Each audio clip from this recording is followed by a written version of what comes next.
Before I get started, I wanted to explain my setup. This looks pretty beat up. It's an old piece of foam core that I use, and I tape my paper onto it with artist tape. I sometimes find the artist tape will take the finish of the paper off when I remove it, which is a little disturbing.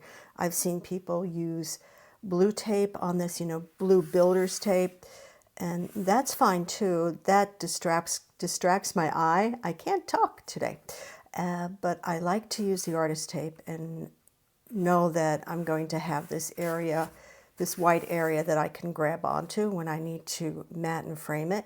I also have this little piece of scrap watercolor paper on the side.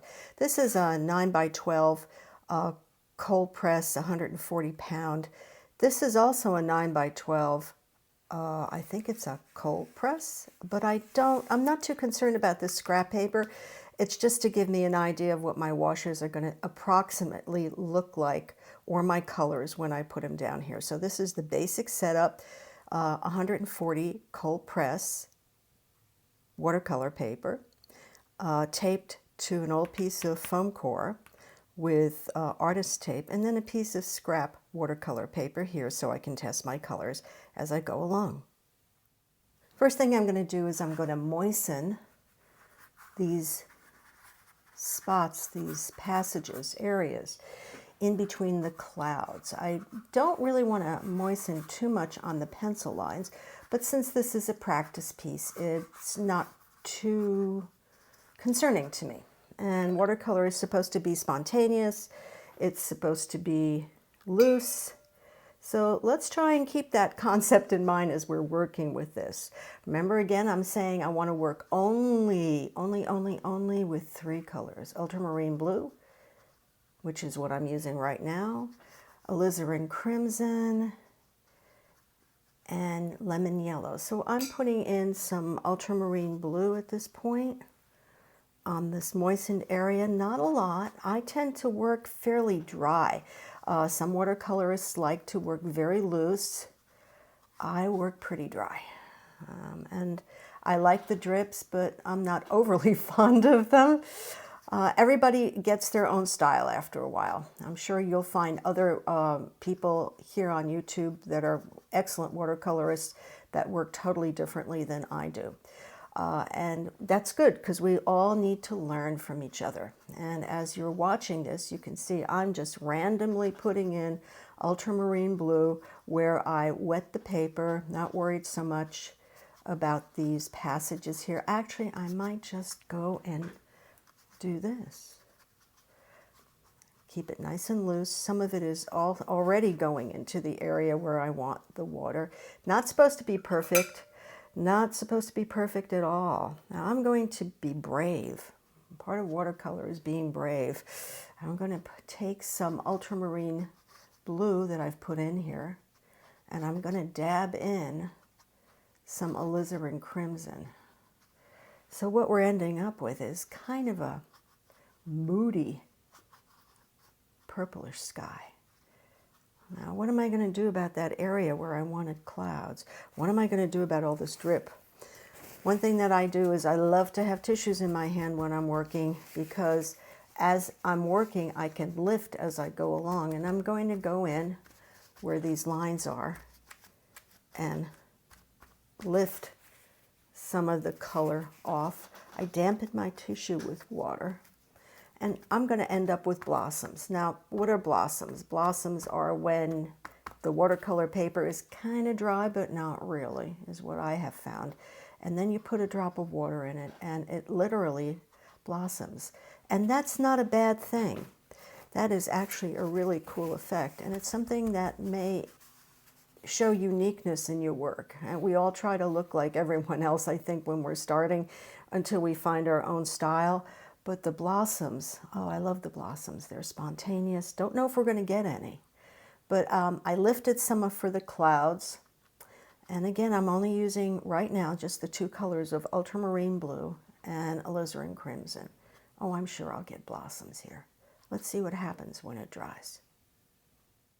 By the way, I'm using I have all kinds of brushes, but for this small piece, I decided to go with a number 10, but with a kind of a softer watercolor brush.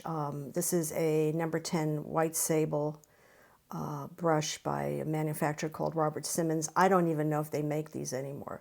A lot of my brushes and tools I've had for years, and I try to take really good care of my watercolor tools so they do last a long time. I'm going to go ahead and start on the water since I seem to have already gotten some drips of water in there, and I'm moistening. I don't necessarily wet the paper.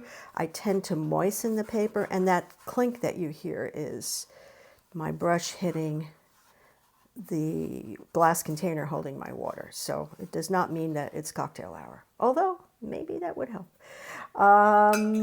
Let's see. Okay, so we're gonna go ahead and remember, I'm only right now just using two colors. Two colors, that's it. I'm gonna go ahead and put some water in. I'm using my ultramarine blue. I moistened my paper. I'm just moving the paint around in the water. Interestingly enough, we're painting water. And maybe put some darker, ooh, that's nice and deep. I like that. Put some darker passages here and there. And it's because the water causes the paper to be damp and the color to react a certain way, you get some interesting effects. You can see the dripping. I don't like a lot of dripping, but for my mind, this is perfectly enough dripping. I want to kind of pull this down a little bit, like that. A lot of the way I paint is I have an idea, I sketch it out, and then I just kind of hope for the best. And this is after painting for decades. If I'm doing something really detailed or a commission, I will take more time. But on something like this, I kind of just go, okay, let's put some color in here and see what happens.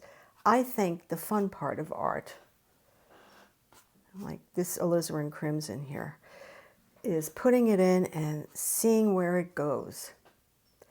Now, I may add some other touches here and there, and I want to keep this kind of away from the blue because that's going to be a passage where there's ground.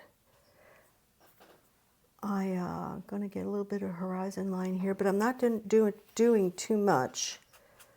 My brain goes faster than my mouth. So what I've done here is I've kind of mimicked the sky because water will typically be a reflection not only of what's underneath, but what is in the sky. So I've kind of mimicked the sky, maybe with some more intense color of ultramarine blue, and dropped in some alizarin crimson. And you can always go back in and add more washes, which we're going to do on a limited basis with this. This is just a practice piece to get used to working with three colors. So I'm going to leave this, let it dry, and then we're going to start building on some of this greenery. I wanted to show you some of the basic colors I've mixed. This is the ultramarine blue, and this is the ultramarine blue with alizarin crimson that gave us that purple. And then I started mixing some lemon yellow, and I mixed that with alizarin crimson. That kind of gives us a brownish orangish color. And then I took the lemon yellow and I mixed it with a little bit of ultramarine blue for a spring green, and then I just darkened the green by adding more ultramarine blue, and then rated really dark here with ultramarine blue, still using lemon yellow as a base. So that's those are the basic color mixes. Now, I changed brushes. This is a smaller brush, and I think it's a number 8. Everything's worn out on it. I guess the manufacturer didn't think that the numbers were important, so they didn't put them in as well. Who am I to say? So I am going to moisten, you know, art, it's a discovery. I'm going to moisten this area here. I had a little bit of blue on top of there, but I'm not worried about it. I put in some yellow, and I can just put in yellow as a base here, actually. And let's see what happens when I put in a little bit of this green, thinking the light is going to be lighter on top and get darker as it gets further away from the sky. This is a little wetter than I like it, so I'm going to take my always have tissues. I always have tissues. For my nose, for my art. I spend a fortune on tissues. I took up some of the water. And you can take the water up with a tissue like I did, or you can take it up by using a brush that you've pushed the water out of, taken it and just squeezed the water out of, and you could lift it that way because the drier brush will soak up that excess water. I'll put some yellow in there. These are initial washes. I'm trying to make the colors as bright and intense as possible, but I may end up going in on a few passages and adding more color. Watercolor is great, but it is a little tricky. It's tricky because it dries 20% lighter than when you put it down. Now, remember I made kind of a mix of ultramarine, the alizarin crimson with some of that nice lemon yellow to give us a brown. So we can use that for the passage of the ground part of this piece of land that's jutting out into this body of water. I kind of dried my brush off a little bit and I kind of lifted that over there. And I'm going to leave that for now. So this is kind of the mix I'm using, again, using 3 colors in this painting. I took lemon yellow, and then I mixed it with ultramarine blue to get a medium green, and then I mixed it with a little bit more ultramarine blue to get some of a darker blue-green. I took lemon yellow, and I mixed that for this passage of ground with some alizarin crimson. It gives us a look of brown dirt. So we're going to move on to this one next, which is a larger passage, and we'll see how it goes. Now I'm moving on to this area here. I'm kind of softening the tops of these trees where the blue ran in. I don't think, again, this is not a big deal because blue and yellow, as you may remember from your school days, blue and yellow make green, so we're in the basic color family. And I'm putting in some lemon yellow, and I'm covering the entire area where these trees are. I might extend that over here because that looks like it made a tree or a clump of trees. Then I'm going to go ahead and put in some green. Maybe make this more of an intense green than that other one. Bigger area of land, maybe more passages, different kinds of trees.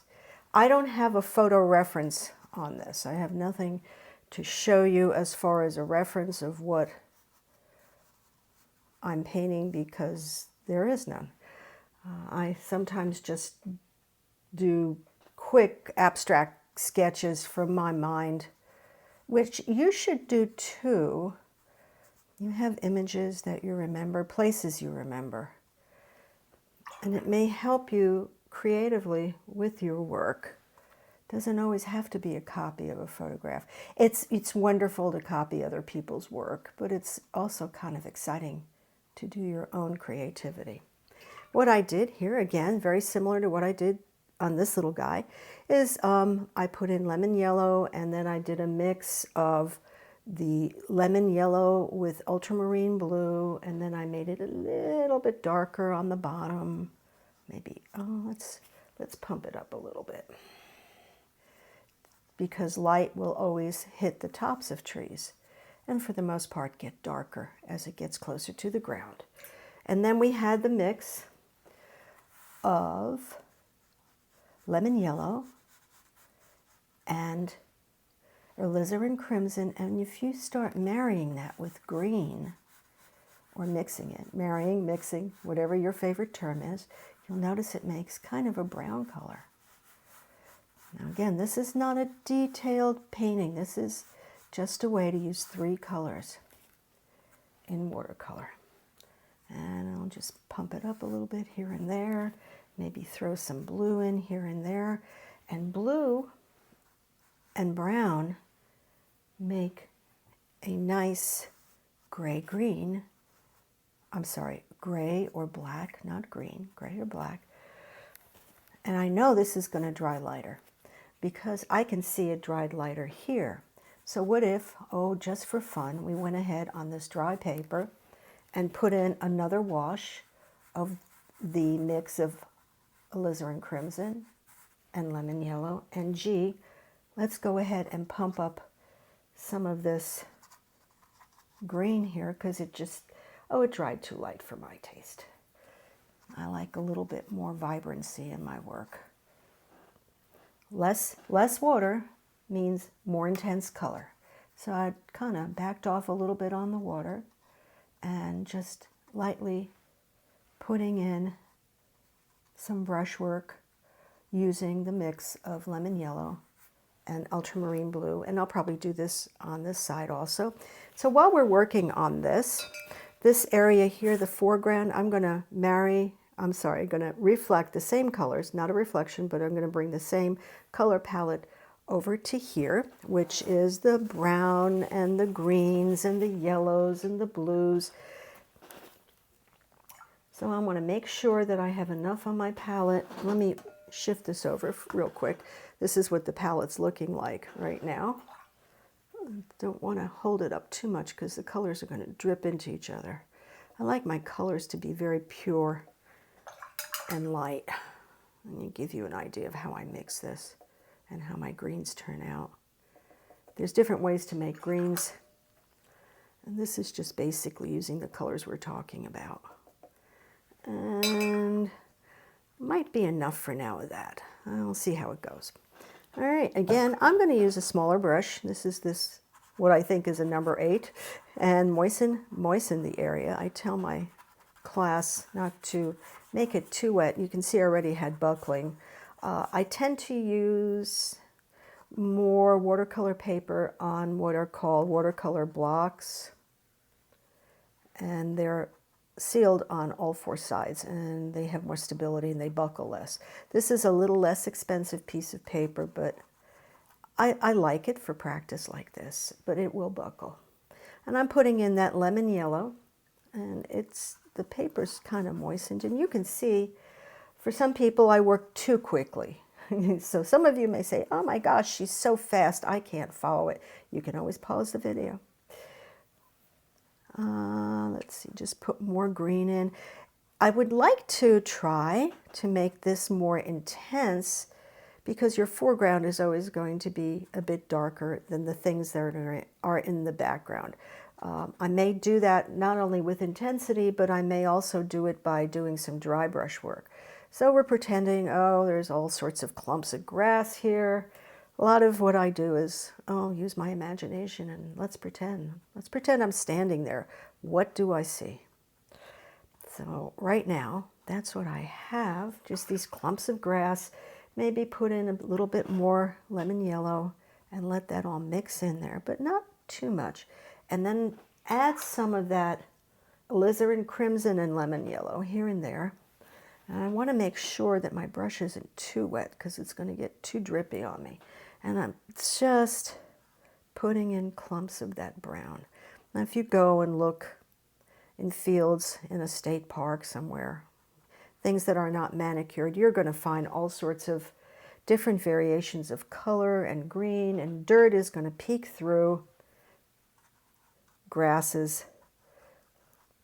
And that's the beauty of watercolor. It tends to be very light and it mingles on paper by itself. I have people in class that go, oh my gosh, it's blending. It's not supposed to. Yeah, that's what it's supposed to do. It's supposed to blend.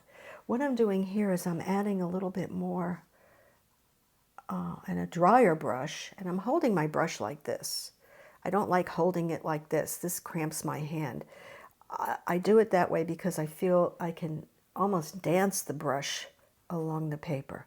Now I think my tendency is to mess around too much, and I don't want to do that. I fiddle too much. I finagle. That is a word. Now that I look at this, I don't particularly like it. So what I'm going to do is take a tissue, and I'm just going to kind of randomly lift to give it a little bit more texture. Do I like that? I'm not sure. I might just then manipulate the colors that I just lifted with a semi-wet brush and let that be. I'm going to let that dry, and then I'm going to go in and maybe do some more work here as I look at it. This needs to be pumped up a little bit so it looks like there is just a little bit of motion and waves in the water. Maybe do a little bit here, but I want to focus a lot on this area right here. Okay, what I'm doing here is I have pencil lines with these clouds, and I'm going to try and erase as many as possible. Sometimes I don't pre-think what I do, and that's not necessarily good. You can't really erase a pencil line that's under a watercolor, but you can come darn close. So I kind of came close. Also, I'm not sure if I want to erase this. Some of these lines I can get up. I'm not going to worry about that right now. What I want to concentrate on is a little bit more color, a little bit more dry brush. Hey, I'm finally going to use this little piece of paper to see how a semi-dry brush will react on paper if I kind of go this way. I'm not sure I like it. I like the fact that there's a little bit more intensity in color.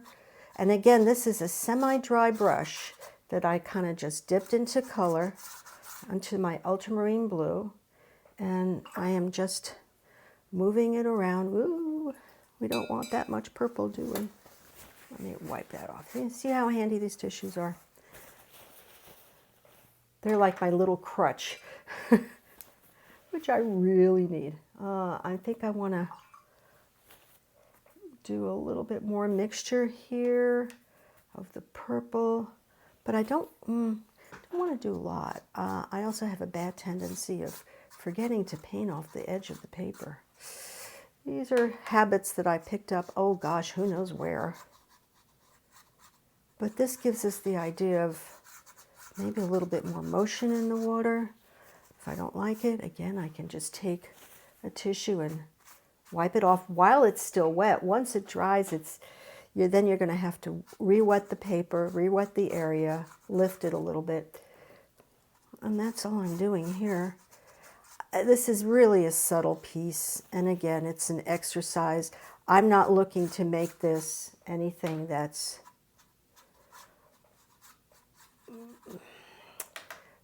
detailed. A lot of us want to do detail work, and we all kind of start out that way. And I look at the work of artists that have been painting for 50, 60, oh gosh, sometimes 70 years, and it seems as the longer that they paint,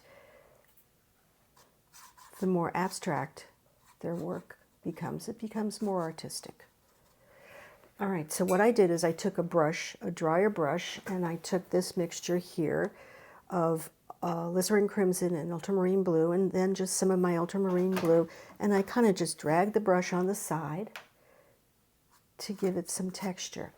And I keep wiping it on my tissue to take the moisture off because I wanted the darker value. Now, I think what I'm going to do is see.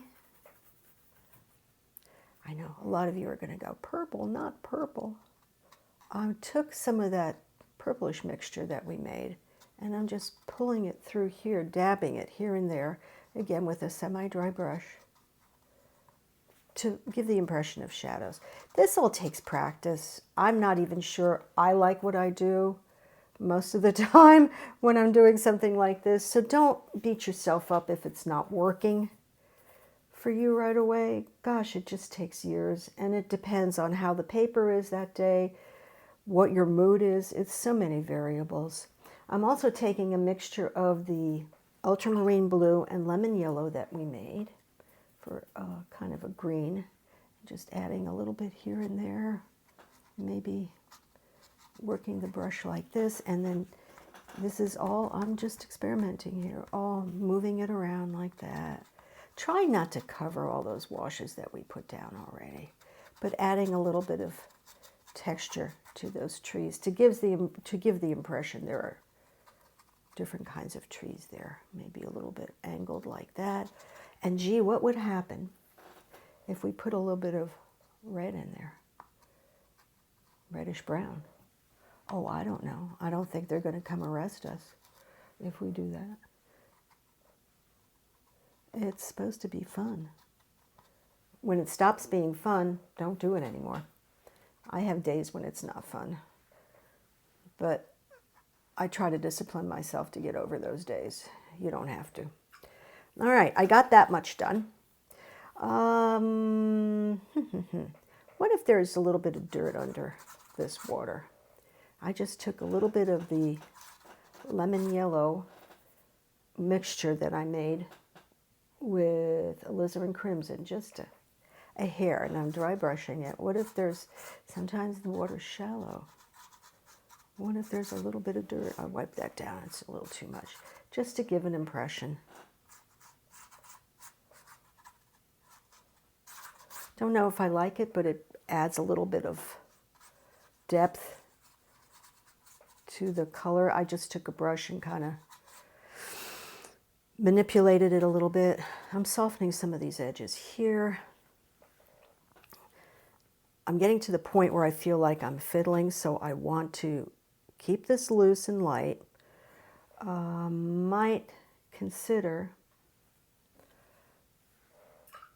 doing a wash here with the ultramarine blue alizarin crimson mix, which I just mixed up way too much. I like my colors intense, but I like to build on them a little bit more. Wetting the paper, trying to work around these clouds, and I'm holding my tissues because I think I'm going to lift the edges of the clouds as I do this. All right, let's do a little passage, damp paper, damp brush, and try to soften. A lot of times I do clouds and they look like cutouts, which is not really realistic or not really as abstract as I like them. Clouds have different layers. And I'm just moistening the paper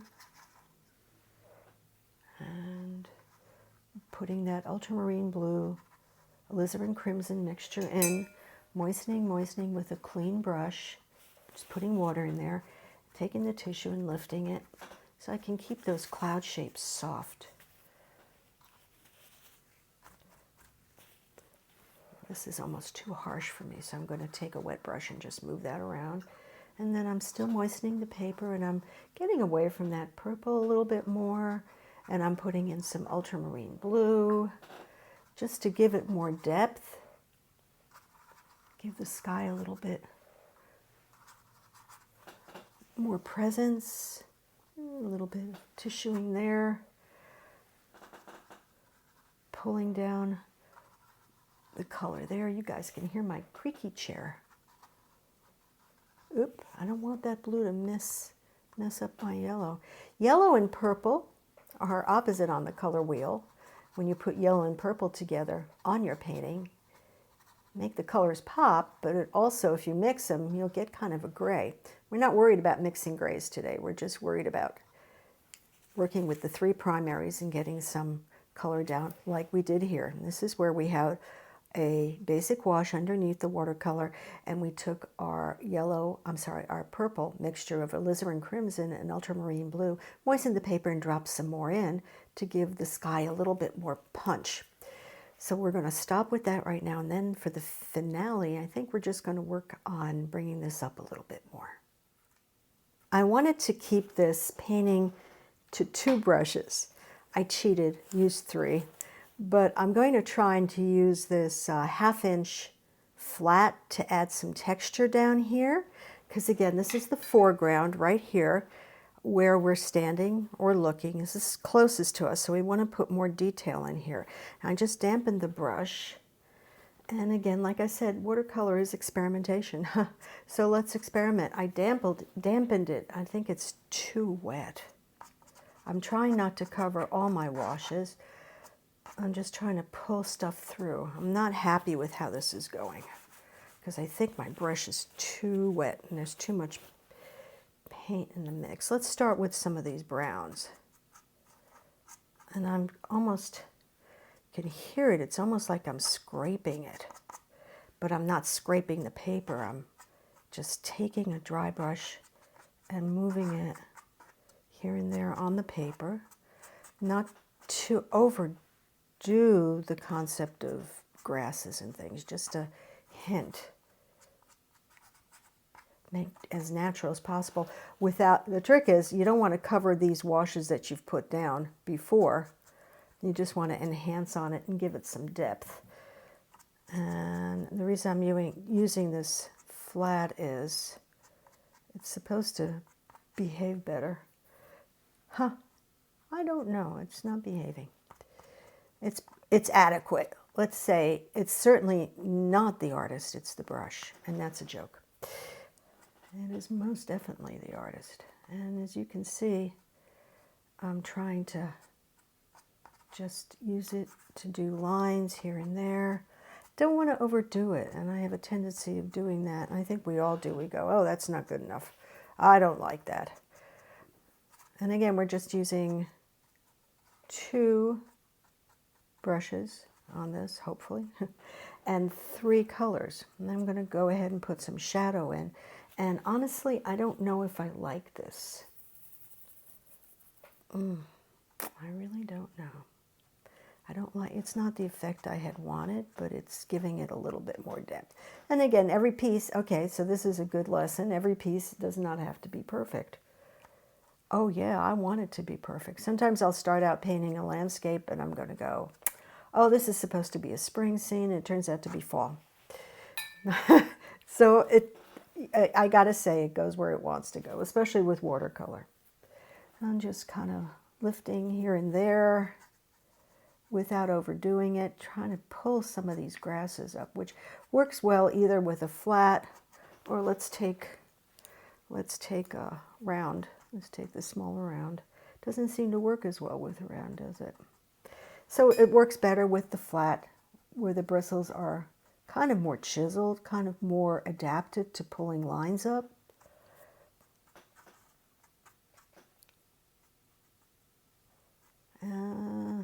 Kind of happy with it? Nah, I don't know. I'm not sure. I want to add a little bit more shadow. I like to ground my paintings with dark on the bottom many times, or at least a darker value. Let's pull that up a little bit. Now, as I stand and look at this, or sit and look at it, I'm going, well, this is just a little boring. I don't know. Needs a little, how about we put in, oh gosh, I don't know, maybe some dabs of alizarin crimson. Maybe, ooh, there's a dab for you. Maybe a little bit here and there, just little dots, random. Again, I don't have anything to look at. And hey, the finger's a great tool when you paint. I don't know about oil paint. Or you have to be careful if you don't want to, if you have concerns about getting paint on your hands. And for goodness sake, wash your hands before, or rather after you do this. It's not good for you to lick your fingers after you've done that. But maybe there's little red flowers that are here. Like that. Not a masterpiece, but a good exercise. And again, it's going to dry lighter. I'm going to take that alizarin crimson and I'm going to mix it with lemon yellow and maybe do a little bit of dotting here and there. That kind of disappears, doesn't it? What if we took purple? Let's go wild. Let's take purple. What kind of purple is this? It's more of a magenta. But is that necessarily bad? Maybe not. Maybe put some magenta flowers or magenta dots of whatever happens to be blooming. I have in my backyard, I have wild strawberries, and then I have little violets that bloom in the spring. And they make the natural grasses look so pretty. Is that all we're going to do to this? Maybe, because it's supposed to be something that's just an exercise, that's light and airy. Don't want to do too much here. Bring that up a little bit. the point is, how do we make a painting with just 3 colors? Alizarin crimson, ultramarine blue, and lemon yellow. Alizarin crimson and ultramarine blue make purple, which we did here. We used some of our ultramarine also on the sky. We did the same mixture here on the water. We did some dry brushing with the blue and purpley mixture. We used lemon yellow and ultramarine blue to make the greens that are in these trees. We used lemon yellow, ultramarine blue, and alizarin crimson to make kind of a brown for the patches of dirt that are under the trees, here and there, a little wetness there. We also use the green mixture of lemon yellow, ultramarine blue, hard to say that word, for various greens, and we also did the browns of lemon yellow and alizarin crimson. We threw some purples in here, hard to see, but they make good shadows. And we also took that brown mixture and moved it here and there to give the water a little bit more depth. Last thing to do on this, and I always say to people, sign your work, no matter whether you like it or not, because years down the road, you may say, hey, that's not really bad, or somebody may look at it and say, I wonder who painted it. So I'm just taking a pencil and signing my last name to that, and that's the end of my painting, a 9x12 watercolor using just 3 colors and basically 2 brushes. I hope you enjoyed this. I hope it helped you in your watercolor practice. Thank you so much for watching, and above all, just keep practicing.